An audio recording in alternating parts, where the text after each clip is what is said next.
Bonjour et bienvenue dans Les Experts. Aujourd'hui, je reçois Patrick Nadjar, journaliste de cinéma et intervieweur d'artistes de la chanson. Et oui, un confrère. Bonjour Patrick. Salut, comment tu vas? Très très bien, impeccable. Peux-tu nous parler de ton parcours pour commencer, s'il te plaît? Oui, alors je suis un grand fan de cinéma et plutôt cinéma fantastique. J'ai commencé jeune, autour des 14-15 ans, à aller voir des films et je suis tombé amoureux après avoir vu Jason et les Argonautes. Et depuis ce jour-là, ma vie a changé et je suis devenu un grand fan et j'ai fait beaucoup de choses. J'ai fait un fanzine qui s'appelait Ciné Fantasy, qui a eu à peu près 11 numéros. Donc un fanzine, c'est un petit magazine en photocopie et où ça parlait de cinéma fantastique. À partir de là, j'ai fait ce fanzine. Ensuite, j'ai fait une émission de radio pendant 4 ans qui s'appelait Les Rescapés du futur, qui parlait de cinéma fantastique en gros, avec beaucoup d'interviews. Je suis un spécialiste d'interviews, donc un peu comme toi, hein. Mhm. Peut-être moins fort que toi, mais je suis un spécialiste des interviews. J'adore rencontrer les gens et j'adore échanger. Donc c'est un peu ce que j'adore faire. Ensuite, après ça, il y a j'ai un petit vide parce que je me suis marié, j'ai eu des enfants, donc il fallait bien les élever, comme on dit. Ensuite, j'ai fait deux magazines. J'ai d'abord fait l'Écran Fantastique, qui est un magazine qui existe toujours, qui est en kiosque, dont le rédacteur en chef était Alain Schlokhoff. Et ça m'a permis de faire partie de l'écran et de faire des interviews de James Cameron sur Abyss ou de Miyazaki sur sa carrière. Moi qui suis un grand fan de Miyazaki, c'est un petit rêve à moi de les rencontrer tous les deux, hein. Et beaucoup d'autres, hein, l'acteur de Robocop et bien d'autres. Donc et aussi, je suis fan aussi du cinéma asiatique ensuite. Donc j'en ai rencontré des gens et c'est pour assouvir ma passion que je fais ça. Donc ensuite, après l'Écran Fantastique où je suis resté quelques années, j'ai fait un magazine qui s'appelait Laserofilm, qui est sorti en kiosque sur les laserfilms, c'est-à-dire les disques étant en laser. C'était des gros formats, des gros formats de disques où il y avait un film dessus. Ça n'a pas eu un grand succès parce que c'était trop cher. Donc ça coûtait 400 à 500 euros le laser film, le laser vidéo. Ensuite, j'ai fait un autre magazine qui s'appelle Laser Film. Il y a aussi 3 numéros sur lesquels ça parlait encore de laser. Donc j'étais vraiment un spécialiste du laser, toujours à tendance cinéma fantastique. Ensuite, tu vois, j'en ai fait des choses, hein. C'est clair, ouais. Et ensuite, j'ai eu une période où j'étais à Rome pour écrire un scénario chez Daria Nicolodi, qui était l'ex-femme de Dario Argento.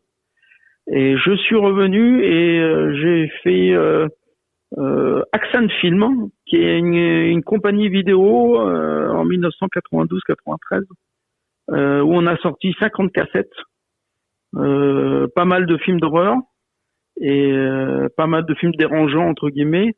Et puis bon, on a sorti des Santa Sangre et d'autres choses comme ça. Donc on s'est bien amusé pendant 2 ans, 3 ans. C'était une sorte de fanzine, mais en vidéo. On gagnait rien, comme d'habitude. Mais on faisait des choses qu'on aime. Et puis je voulais passer de l'autre côté, pas simplement faire être journaliste, mais essayer de créer un peu l'événement avec des films. On donnait des interviews pour les magazines.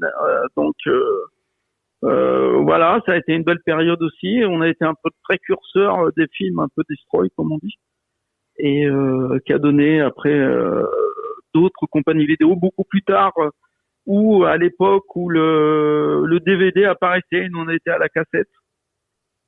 Donc c'était une belle période. Ensuite, que j'oublie rien, je fais de la radio depuis 5 ans maintenant, sur Fréquence FM, une émission qui s'appelle Ciné Forever.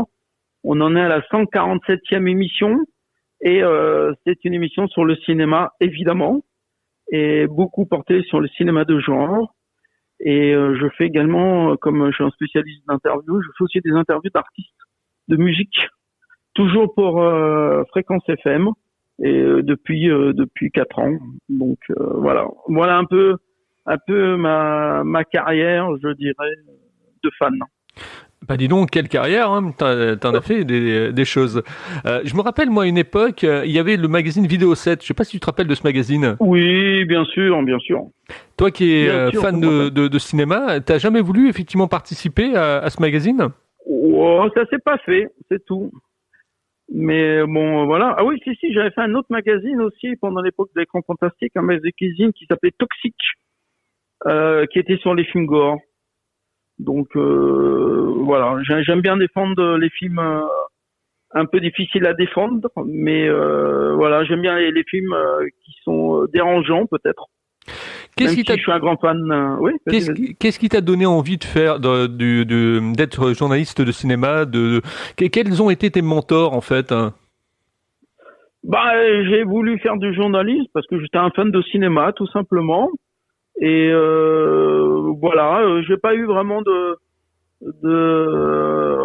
gens qui m'ont vraiment super motivé. Si, il y a eu Romer qui était pas un journaliste, qui était Monsieur Cinéma, qui faisait toutes les questions pour Monsieur Cinéma et Mhm. qui était un grand fan de cinéma fantastique.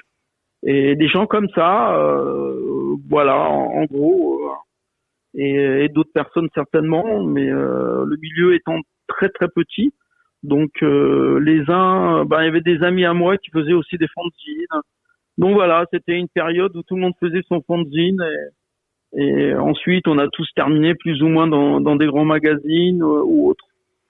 Les fanzines, c'était tiré à combien d'exemplaires, c'est à peu près? En 200, Ah, c'était pas mal déjà, hein, à l'époque. ouais, c'était 200, donc on s'amusait bien. J'avais un copain, moi, qui était à Clermont-Ferrand, qui avait fait le fanzine qui s'appelait Commandeur 007. Ah, sympa ça. Et Mais c'est ça, vrai qu'il ouais. s'était complètement, effectivement, identifié à James Bond, quoi. Tu Ah rentrais oui, chez d'accord. lui, t'avais l'impression de rentrer chez Dr No, quoi. Ah, c'est excellent. Ça, j'adore ce genre de personnes, quoi, qui s'identifient à ce qu'ils aiment, quoi. Chez moi, tu sais, comme tous les fans de cinéma, on avait des affiches, on avait des jouets, donc voilà, on a essayé de assouvir sa passion à travers tous les objets collectors qu'il y avait autour. Bon, j'étais pas James Bond, hein, j'avais pas de costume du tout, mais voilà. Mais ça fait plaisir d'avoir des gens comme ça. Ah bah oui, c'est clair, tu marches à la passion, et quand on a Ah la ouais, passion, on n'a pas complètement. le sentiment de travailler, quoi. Non, non, non. Et puis bon, on gagnait pas d'argent, hein, donc vraiment on faisait ça par passion. Et puis ça permet de rencontrer d'autres personnes qui étaient fans de cinéma fantastique. Et je me souviens d'une soirée qu'on allait au Festival de Paris, le Rex, au Rex. Et on avait fait une soirée au restaurant qui n'existe plus, au dernier étage, avec tous les gens des fanzines. Et ça permettait d'avoir une réunion. On était, je sais pas, 20 ou 30. Et on avait fait la fête. Donc je pense que ça sert à ça. La passion, c'est d'essayer de rencontrer les autres passionnés. Tout à fait.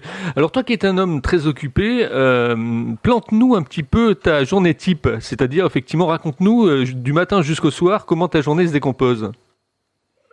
Alors, alors j'ai un boulot pour vivre aussi, donc Mhm. donc j'ai un travail normal. Et de temps en temps, dès que j'ai des moments de libre, on communique, on échange et on essaie de se voir, surtout le samedi au magasin Metaluna où il y a tous les fans de cinéma fantastique qui viennent de toute la France. Et on se retrouve, on boit un verre et on échange tout ce qu'on a vu dans la semaine. Donc voilà. Et puis aussi, il faut garder du temps pour essayer de préparer les interviews, quand même, préparer ces émissions.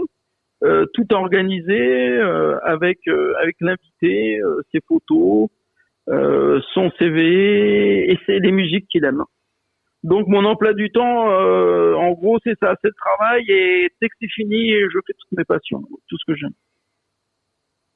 Quel est le conseil que tu donnerais à quelqu'un qui a envie d'être journaliste dans le cinéma aujourd'hui? Le faire par passion. Parce que c'est extrêmement difficile. Tu sais que les magazines maintenant, ça marche pas très bien. Et ça marche surtout maintenant sur les sites sur Internet. Et donc il y a pas mal de gens qui font des sites et bien sûr ils gagnent pas d'argent, hein. Mais ils assouvissent à leur passion, ils font leur passion et ça c'est vraiment important. Je crois que c'est ça, faire toujours par passion ce qu'on aime faire. Et tu vas peut-être pouvoir répondre à cette question. Je me suis toujours posé cette question-là. Au niveau des critiques de cinéma, tu sais, dans les programmes télé, quand tu vois un film, la plupart du temps, tu as vu le film, tu lis la critique, et la critique effectivement détruit le film. Ou alors va faire en sorte effectivement de dire oui, bon, c'est bien, mais sans plus, ou alors passer à côté, etc. Comment tu l'expliques ça, effectivement, ce désamour surtout pour les films de comédie d'ailleurs. Je veux te dire, moi j'ai déjà fait des critiques, mais j'aime pas ça. Donc j'aime pas critiquer un film. Je trouve que donner des informations sur un film par des interviews, c'est très bien. Et chaque personne doit donner son avis sur le film. Maintenant que les gens détruisent un film, c'est pas très sympa. Parce que les gens ont travaillé 2 ou 3 ans sur un film et on détruit pas en quelques lignes le travail de personnes qui ont beaucoup travaillé, beaucoup bossé pour arriver à ce résultat-là. Parce que faire un film, c'est extrêmement difficile. Et je trouve que chaque film, on peut trouver des intérêts, mais il faut pas. Moi, je suis pas d'accord à détruire les films. Mais c'est bien ça. En général, moi personnellement, je dis toujours quand quelqu'un met une mauvaise critique, il faut toujours mettre à côté une bonne critique, que ça soit équilibré. Maintenant, après, à la personne d'aller voir le film, de penser ce qu'il en pense. On n'a pas à influencer les gens, je comprends. Alors, dans ton émission sur Fréquence FM sur le cinéma, est-ce que tu as déjà abordé le thème du bruitage, le thème du doublage Non, mais j'aurais adoré rencontrer des gens du bruitage et du doublage, parce que c'est des gens formidables, ils font un super boulot, et que c'est extrêmement difficile à réaliser. Donc, j'adore regarder les making-of pour voir comment se font les films, en fait. Et ce sont des gens que j'aime beaucoup et que j'aime bien. Je me rappelle quand j'avais le câble, que j'étais dans le Puy-de-Dôme et que je regardais une chaîne de télé, je crois que c'était Ciné-Cinéma. Il y avait effectivement les making-of comme ça. C'était très impressionnant, quoi. Très très impressionnant. Tu voyais tous ces petits corps de métier qui s'agitaient au travers du film. C'était super. Parce que le cinéma est quelque chose d'exceptionnel, parce que ça permet de réunir des artistes de différents, je dirais, qui font différentes choses. Et un film se fait avec tout le monde. C'est une équipe, c'est une famille. Donc on prend le musicien, on prend le décorateur, on prend les acteurs, etc., etc. Et les 50 ou 60 personnes des fois qui travaillent sur le tournage du film. Donc c'est quand même extrêmement difficile de faire un film. C'est pour ça que moi je peux pas dire du mal d'un film et que je trouve toujours des qualités à un film. Quels sont les 3 films qui t'ont marqué? Bon, c'est simple, c'est des films fantastiques de toute façon. C'est l'Empire contre-attaque, Suspiria de Dario Argento qui est un film d'horreur et Mad Max. Ah, Mad Max. Tout le monde connaît. Je me rappelle de l'avoir vu, le 1 avec comment il s'appelait la voiture. Mel Gibson. Je sais plus comment il s'appelait la voiture, mais l'Interceptor, je crois. Ah ouais, c'est ça, absolument, avec les aigues de la route, etc. Mais bon, c'est un film extrêmement impressionnant. Et si tu veux, il y a toujours un combat entre les gens qui sont du cinéma fantastique et ceux qui ne le sont pas. Parce que les gens du cinéma qui ne sont pas du cinéma fantastique nous critiquent, disant oui, vous aimez les films d'horreur, etc., etc. Mais ou les films violents. Mais nous, on n'est pas violents. On est des anges, on est des gens très sympathiques et qui passent leur mauvais, je dirais, comment je pourrais dire ça, leur mauvais instinct ou à travers les films, en voyant des films. Je dis toujours sur Mad Max que c'est pas les Hells Angels qui vont aller voir le film, ce sont des gens de comme toi, comme moi, qui allons voir ce genre de film pour assouvir je dirais des pulsions négatives. Alors c'est vrai que les films d'horreur pour les gens qui nous écoutent, c'était quand même les films de série B, quoi. Ça a explosé dans les années 80, quoi. Oui, c'est des petits budgets, bien sûr. Mais maintenant, il y a des, si vous voyez Suspiria, c'est quand même un film avec beaucoup de qualité et des moyens, avec un grand photographe, un grand directeur de photo. Donc, mais c'est vrai qu'en général, ce sont des petits budgets et ce qui permettent d'inventer pas mal de choses. Qu'on n'a pas d'argent, on essaye de trouver des astuces pour en faire un film. Alors, Patrick, est-ce qu'il y a un livre qui a changé ta vie? Est-ce que tu es quelqu'un qui lit beaucoup? Non, je lis pas énormément. Ça, c'est mon gros défaut. Je suis plutôt film que lire des livres. Mais bon, sinon, il y a 2001, l'Odyssée de l'espace, que j'aime beaucoup le bouquin et le film également. Bon. Donc voilà, non, j'ai pas vraiment un bouquin qui a changé ma façon d'être et voilà. Je reviens à ton émission de cinéma sur Fréquence FM. Oui. Tu es accompagné de chroniqueurs, de chroniqueuses Non. Alors j'ai souvent eu une jeune femme qui était avec moi comme co-animatrice pour un peu équilibrer les choses et qu'elle pense peut-être à des questions que moi je ne pense pas. Et c'est toujours un plaisir de le faire à deux plutôt que tout seul. Mais je peux faire une émission tout seul, hein. C'est pas vraiment un problème pour moi. J'en ai fait une de 2h40 avec le fils de Jodorowsky. Donc non, moi je peux faire une émission tout seul, mais j'aime bien partager les choses avec une autre personne. Alors on va parler des interviews d'artistes de la chanson. Qu'est-ce qui te pousse à faire des interviews? Ça c'est intéressant parce que bon, moi je sais pourquoi effectivement j'y vais, mais j'aimerais bien savoir effectivement toi quelle est ta motivation. Bah ma motivation est tout à fait simple. C'est que j'aime les gens et que j'adore communiquer et j'adore rencontrer des gens pour faire des interviews avec eux et partager leur passion. Nous, on est là simplement pour mettre en avant des gens qui font un métier formidable, qui est la musique, un métier extrêmement difficile.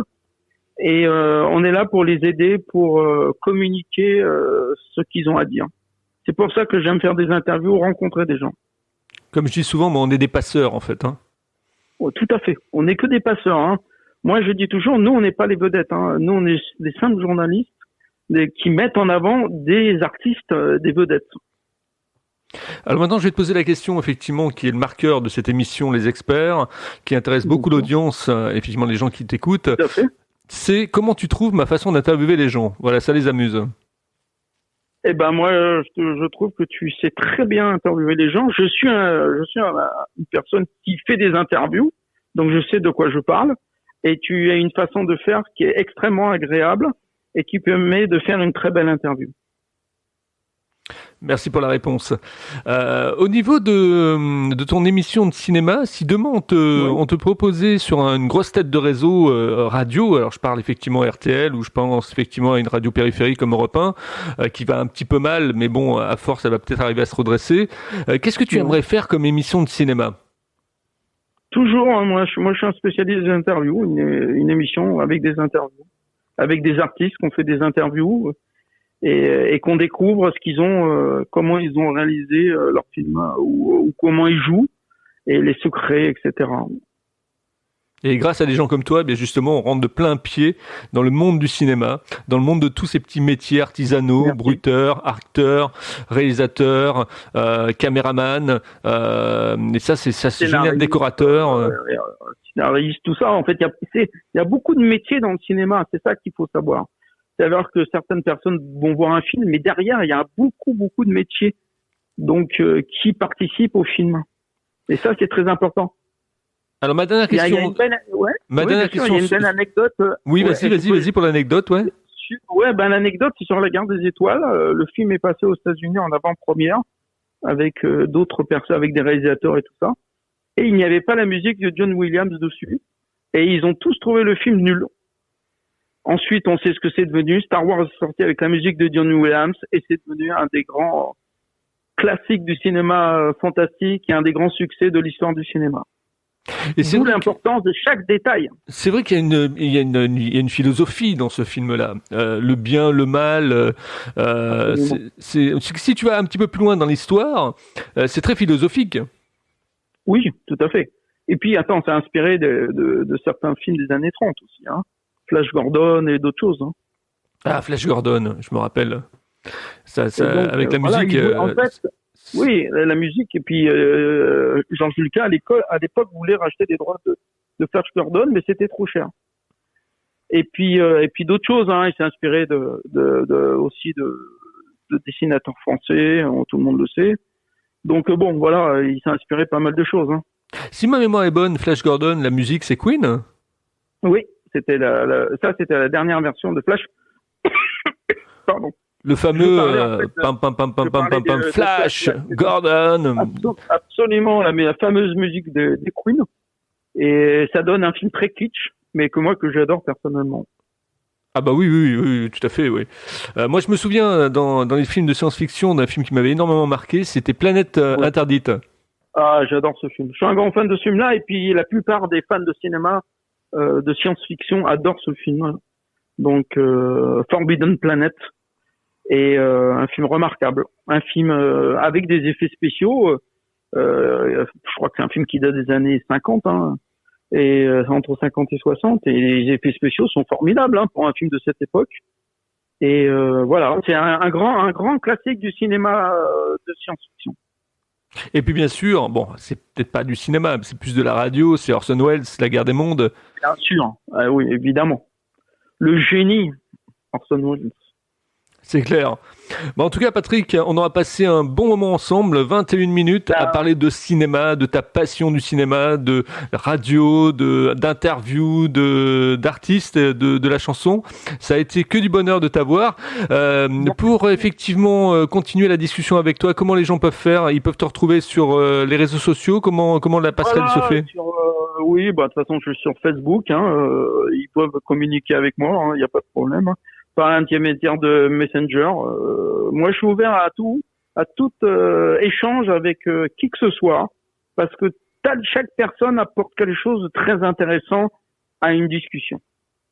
Donc, j'adore rencontrer les gens, j'adore discuter avec eux, parce qu'on apprend tous les jours. Ah, tout à fait. Tu fais des interviews en extérieur également ou pas? En extérieur, oui, puis là, oui, j'ai oublié de parler d'une chose aussi, que je fais autre chose. Je fais une émission qui s'appelle Ciné Forever Vidéo. On en est à la 47e émission et c'est sur YouTube. Pour ceux qui veulent me voir sur YouTube, Ciné Forever Vidéo. Voilà, j'ai oublié. Je fais tellement de choses. Bon, je rigole. Je fais tellement de choses qui me passionnent. C'est bien, t'es animé, t'es passionné et c'est que du bonheur d'entendre ça. Si vous aussi vous avez envie d'être interviewé et de passer dans les experts, vous pouvez me contacter sur contact@libre-antenne.fr. Notez bien sur vos tablettes, contact@libre-antenne.fr. N'oubliez pas également de mettre des petites étoiles sur SoundCloud pour effectivement que le podcast monte et encore. Grâce à vous, les experts se portent plutôt pas mal du tout. Je remercie aussi Ocha qui nous héberge maintenant effectivement sur sa plateforme. On est un petit peu partout sur Deezer, on est sur Spotify, on est sur Google Podcast, Addict Podcast, toutes les plateformes. Et ça, c'est très très bien. Ça permet effectivement d'élargir le champ de diffusion du podcast. Le podcast, d'ailleurs, Patrick, avant qu'on se quitte, c'est quelque chose qui t'intéresse de faire ou pas? Oui, mais on a des podcasts hein, sur mes émissions de radio. Il y a des podcasts qui existent, hein, donc les gens peuvent réécouter. Moi, je filme toutes mes émissions en Facebook Live. Ça veut dire que les gens peuvent aller sur mon Facebook et ils verront j'ai une page Ciné Forever et sur ma page perso, il y a les émissions en Facebook Live. Donc les gens peuvent les regarder, hein, elles sont toutes là. D'accord. Bah merci Patrick. Merci à toi. Et ne quitte pas, je te retrouve en antenne. Il n'y a pas de problème.